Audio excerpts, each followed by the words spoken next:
बिस्मिल्लाहिर्रहमानिर्रहीम। अस्सलाम वालेकुम डियर स्टूडेंट्स। मुझे काफ़ी स्टूडेंट्स ने कहा था हेसेस लॉ को एक्सप्लेन करने के लिए, सो आज की वीडियो हम हेसेस लॉ पर बना रहे हैं।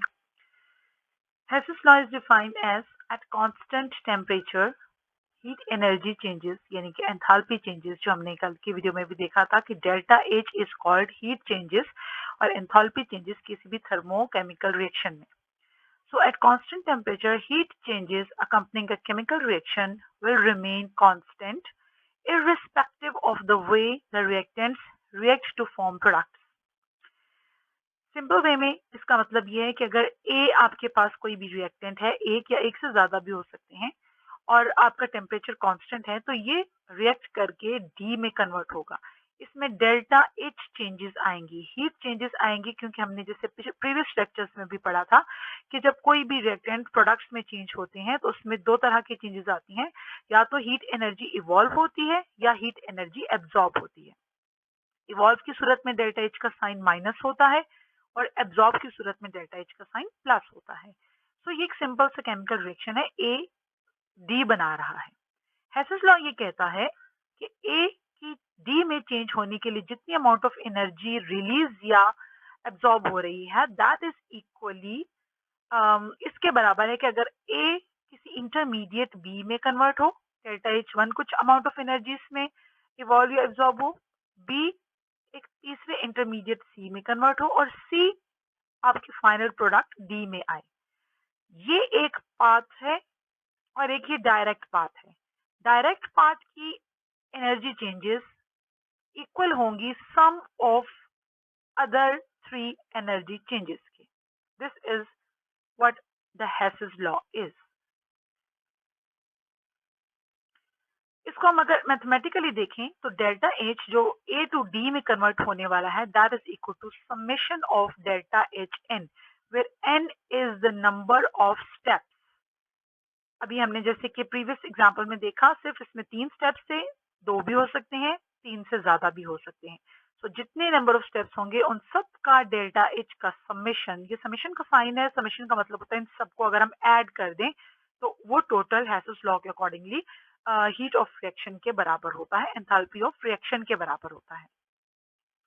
हेसेस लॉ के हम एग्जांपल NO2 की फॉर्मेशन से देख सकते हैं। NO2 की फॉर्मेशन में जब नाइट्रोजन और ऑक्सीजन रिएक्ट करते हैं,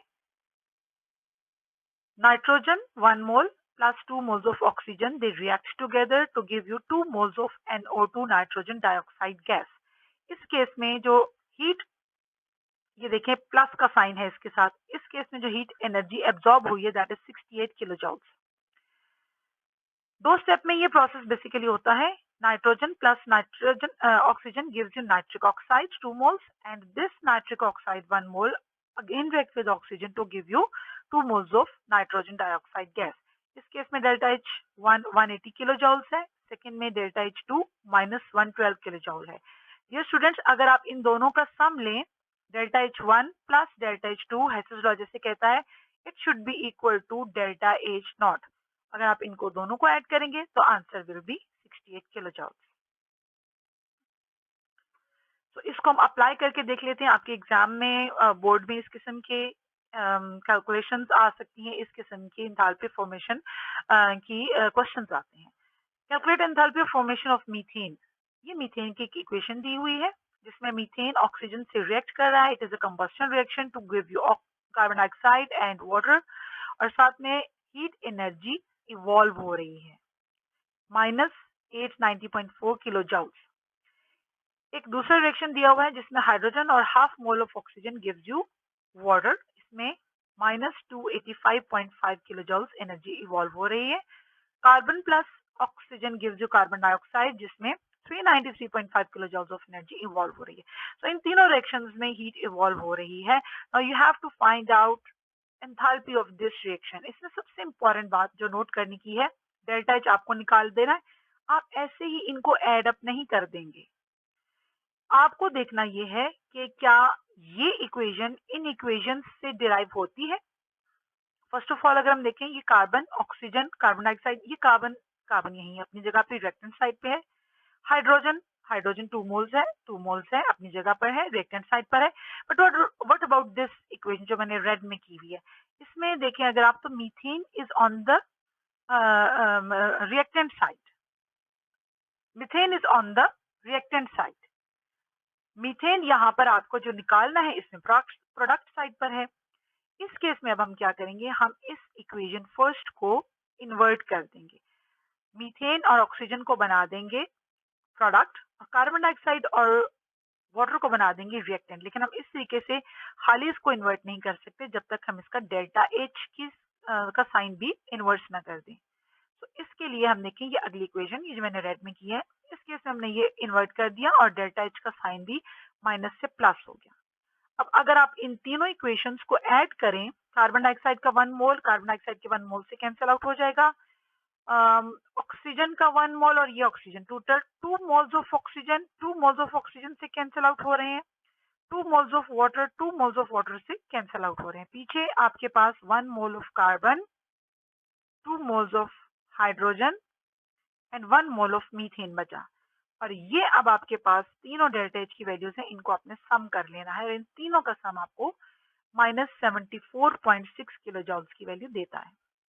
तो ये एक इम्पॉर्टेंट स्टेप था जिसमें इन्वर्ट करने वाला है। इसी तरीके से कुछ ऐसे होते हैं जिसमें आपको अगर आपके नंबर ऑफ मोल्स उस तरह से नहीं मिल रहे हैं, 2 लगाना है तो आप उसको 2 से मल्टीप्लाई करेंगे और डेल्टा एच को भी मल्टीप्लाई करेंगे। मतलब इस पूरी इक्वेशन को आप अपनी जो इक्वेशन में आपने एंथैल्पी फाइंड आउट करनी है उसके अकॉर्डिंगली बनाएंगे।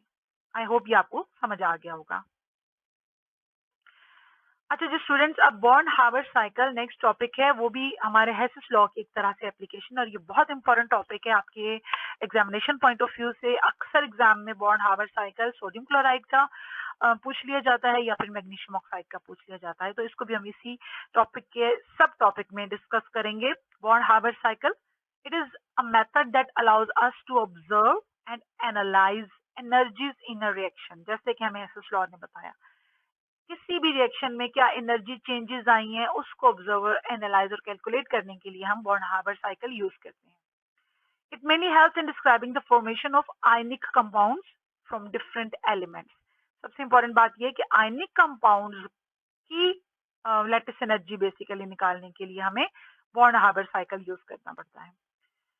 It is mainly used to calculate the lattice energy. It involves several steps or processes such as electron affinity, ionization energy, atomization energy, sublimation, heat of formation, dissociation वगैरह वगैरह। ये तीनों सारी चीजें जब हम आगे इसकी प्रैक्टिस करेंगे तो आपको समझ आएंगे कि ये क्या बात हुई है। Lattice energy cannot be determined directly by the experiment. ठीक है, ये एक बात होगी कि हम आयनाइजेशन एनर्जीज की वैल्यूज आप जैसे हमें रेफरेंस में मौजूद होती हैं, इलेक्ट्रॉन अफिनिटीज की मौजूद होती है, उनको हम कैलकुलेट कर सकते हैं, बट लैटिस एनर्जी को हम डायरेक्टली कैलकुलेट नहीं कर सकते। लैटिस एनर्जी को हम इनडायरेक्ट वे से हेसेस लॉ को यूज करते हुए कैलकुलेट करते हैं थ्रू बॉर्न हार्बर साइकिल। ये देखें जी स्टूडेंट्स, ये आपके पास Born Haber cycle sodium chloride की फॉर्मेशन का दिया हुआ है। इसमें सबसे पहले जरा मैं नीचे वाली इक्वेशन से शुरू करूं, sodium ion, positively charged sodium ion in gaseous state reacts with negatively charged chloride ion in gaseous state to give you sodium chloride solid. Sodium chloride जो आपका आयनिक सॉलिड है वो सोडियम आयन और क्लोराइड आयन से मिलकर बनता है, और दोनों को इनका फेज गैस है, दोनों एटम फेज में है, आयनाइज फॉर्म में है और गैसियस फॉर्म में है, तो ये दोनों रिएक्ट करते हैं और सोडियम क्लोराइड बनाते हैं। और इस केस में जो अमाउंट ऑफ एनर्जी है that is called lattice energy, और enthalpy is called lattice energy. ये आपको फाइंड आउट करनी है। अब सोडियम क्लोराइड सॉलिड तक पहुंचने के लिए इन दोनों से ये 5 स्टेप्स हैं। फर्स्ट स्टेप ये है कि जब सोडियम सॉलिड जो कि रूम टेम्परेचर पर सोडियम का फेज है, और क्लोरीन जो कि रूम टेम्परेचर पर गैसियस फॉर्म में होता है, ये इनकी हीट ऑफ फॉर्मेशन हम निकाल रहे हैं, वो भी स्टैंडर्ड हीट ऑफ फॉर्मेशन। मैंने प्रीवियस वीडियो में आप लोगों को बताया था कि at 1 atm pressure in 25 degree Celsius पर जो जिस रूम टेम्परेचर में जिस फेज में रिएक्शन होता है उसमें जो हीट ऑफ फॉर्मेशन होती है that is called standard heat of formation और स्टैंडर्ड एंथैल्पी ऑफ फॉर्मेशन। तो सोडियम सॉलिड प्लस हाफ, ये बैलेंस करने के लिए हाफ आया, chlorine gas react to form sodium chloride solid, ये इसकी हीट ऑफ फॉर्मेशन हो गई, ठीक है। और ये अमाउंट ऑफ एनर्जी 411 किलो जॉल पर मोल एनर्जी इतनी इवॉल्व होती है सोडियम क्लोराइड की फॉर्मेशन में। इसके बाद देखें, अगर आप सोडियम सॉलिड को गैस तक पहुंचा, अब हमने इस सोडियम सॉलिड को बेसिकली ये देखिए हमने गैसियस फेज में लिया हुआ है और आयनिक फॉर्म में लिया हुआ है, हमने यहाँ तक इसको लेके आना है। तो सोडियम सॉलिड को पहले हम ऐसे करेंगे कि इसको गैस में कन्वर्ट करते हैं। अगर हम सॉलिड को गैस में कन्वर्ट करें, इस चीज को सब्लिमेशन कहते हैं। Conversion of solid into gaseous phase is called sublimation. So heat of sublimation of sodium is 107 kilo जॉल पर मोल, और 107 किलो जॉल पर मोल एनर्जी इसमें रिक्वायर्ड होती है प्लस साइन में। अब ये जो सोडियम गैस की फॉर्म में आ गया, अब हमें इसको ये देखिए किसमें करना है, आयनाइज फॉर्म में करना है, गैस फेज में ही। सोडियम मेटल गैसियस फेज में सोडियम एटम कन्वर्ट होता है सोडियम आयन में और एक इलेक्ट्रॉन रिलीज करता है। ये आप लोग जानते हैं कि इसे आयनाइजेशन एनर्जी कहते हैं। व्हेन अ मेटल और an atom release an electron, this is called its first ionization energy, IE, and this is the amount of energy which is required. 502 kilojoule per mole of energy is required to convert the metal sodium into sodium ions, और एक electron निकालने के लिए इतनी amount of energy चाहिए।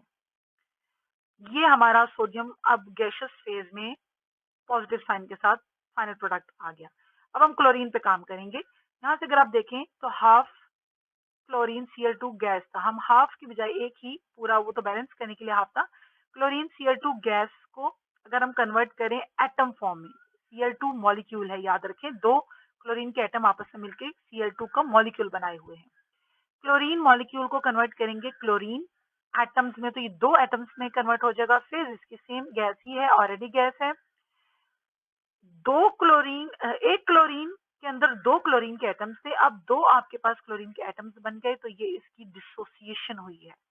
Dissociation energy को हम divide करेंगे 242 डिवाइडेड बाय 2, डिसोसिएट हो गया बॉन्ड, और वो एक एक क्लोरीन एटम को इसका हाफ, ओवरऑल जो डिसोसिएशन एनर्जी है एक एक एटम के लिए इसका हाफ आएगी। So it is 121 kilo joule. अगर आप देखें तो इसका भी साइन पॉजिटिव है, this much amount of energy is also required. Chlorine gas atom phase में आ गया। हमें किसमें चाहिए, ये देखें, क्लोरीन गैस ही चाहिए लेकिन एटम नहीं चाहिए, हमें नेगेटिवली चार्ज चाहिए। तो क्लोरीन के अंदर एक इलेक्ट्रॉन जब हम ऐड करते हैं, इस प्रोसेस को कहते हैं, ये जो अमाउंट ऑफ एनर्जी में रिलीज होती है इसे कहते हैं electron affinity. The amount of energy which is release when an electron is added in an atom in a gaseous phase, ठीक है। क्लोराइड आयन बन गया गैसियस फेज में, इलेक्ट्रॉन एफिनिटी इस केस में रिलीज होगी और -355 किलोजूल पर मोल इसकी इलेक्ट्रॉन एफिनिटी की वैल्यू है। अगर स्टूडेंट्स आप नोटिस करें तो heat of sublimation, heat of ionisation energy and dissociation, ये तीनों पॉजिटिवली चार्ज वैल्यूज हैं, और सबसे पहले हीट ऑफ फॉर्मेशन नेगेटिव है और इलेक्ट्रॉन एफिनिटी भी माइनस है। अब इन स्टेप्स को हम एक बॉन्ड हार्बर साइकिल की फॉर्म में ड्रॉ करते हैं, जिससे हमें मजीद क्लियर हो जाएगा कि इसकी लेटेस्ट एनर्जी हमने कैसे निकालनी है, इन स्टेप्स को ऐड करके कैसे इस तक पहुंचना है। अच्छा जी, हीट ऑफ फॉर्मेशन, यहाँ से अगर मैं आपको बताऊं, इन सबको अब हम एड अप करने लगे हैं। हीट ऑफ फॉर्मेशन आपको जैसे हमने हेसेस लॉ में भी पढ़ा, it is equal to lattice energy plus all of the heat energies involved: sublimation, ionization energy, dissociation half and electron affinity। इन सब की वैल्यूज हम इसमें पुट करेंगे और लेटेस्ट एनर्जी की वैल्यू हम निकालेंगे, लेटेस्ट एनर्जी बाहर आ जाएगा और डेल्टा एच एफ में से ये सब वैल्यूज इस तरीके से माइनस हो जाएंगे। डेल्टा एच एफ की वैल्यू ये थी, 107 हीट ऑफ सब्लिमेशन है, 502 आयनाइजेशन एनर्जी है, 121 डिसोसिएशन है, 355 इलेक्ट्रॉन एफिनिटी है। In this way, it will give you the value -786 kilojoules per mole। ये वैल्यू आपको याद होनी चाहिए। ये है जी बॉन्ड हार्बर साइकिल सोडियम क्लोराइड की फॉर्मेशन का। इसका स्टार्ट हम ये देखें, जो ब्लू लाइन है यहाँ से लेंगे, सॉलिड सोडियम है प्लस हाफ क्लोरीन गैस है, और इसमें अब जो ऊपर को एरोज हैं, जो ऊपर वाले इसके अपवर्ड एरोज हैं, ये सारे वो हैं जिसमें एनर्जी प्लस में है। अभी जो मैंने आपको पॉइंट आउट किया था कि ये तीनों वैल्यूज डेल्टा एच की प्लस में है, जबकि नीचे वाले जो एरोज हैं वो सारे वो हैं जिसमें माइनस में। ये देखें, सोडियम क्लोराइड की एंथैल्पी ऑफ फॉर्मेशन माइनस में था, -411, ये इलेक्ट्रॉन एफिनिटी माइनस में है, और उसके बाद ये हीट ऑफ लैटिस एनर्जी जो अभी हमने फाइंड आउट करनी है वो भी माइनस में है। ये लैटिस एनर्जी है। इस प्रीवियस स्टेप को हम वन बाय वन करके देखते हैं। ये वो स्टार्टिंग पॉइंट है जहां से हमने स्टार्ट करना है। Sodium solid plus chlorine gas. ये देखें, क्लोरीन के दो दो मॉलिक्यूल्स आपस में जुड़े हुए गैसियस फॉर्म में इस फॉर्म में होते हैं, और सोडियम एक सॉलिड आपस में जुड़े हुए सोडियम के बहुत सारे एटम्स इस तरीके से मौजूद होते हैं। अब हम सबसे पहले काम करें, एटमाइजेशन एंथैल्पी एटम में कन्वर्ट कर रहे हैं। सोडियम सॉलिड से इसको एटमाइज कर रहे हैं, ये इसको आप कह लें कि सबलाइम कर रहे हैं। तो इन सब एटम्स को जो आपस में जुड़े हुए हैं सोडियम के, इनको तोड़ के सोडियम सॉलिड से सोडियम गैस में कन्वर्ट कर रहे हैं। सेकेंड स्टेप क्या होगा जी? सोडियम गैस आ गया। अब क्लोरीन जो है, एक सेकेंड, ये देखें, क्लोरीन गैस Cl2 की फॉर्म में मौजूद है हाफ, और अब इस Cl2 को भी हाफ एटमाइजेशन और बॉन्ड एंथैल्पी के थ्रू दोनों क्लोरीन एटम्स को, ये जो क्लोरीन दोनों आपस में जुड़े हुए हैं, इनकी बॉन्ड तोड़कर इनको अलग अलग एटम की फॉर्म में हमने कन्वर्ट करना है। सो ये भी एटमाइजेशन है। क्लोरीन भी एटम की फॉर्म में आ गया, सोडियम भी एटम की फॉर्म में आ गया। अब हम नेक्स्ट स्लाइड पे चलते हैं। सोडियम और क्लोरीन दोनों एटम की फॉर्म में आ गए।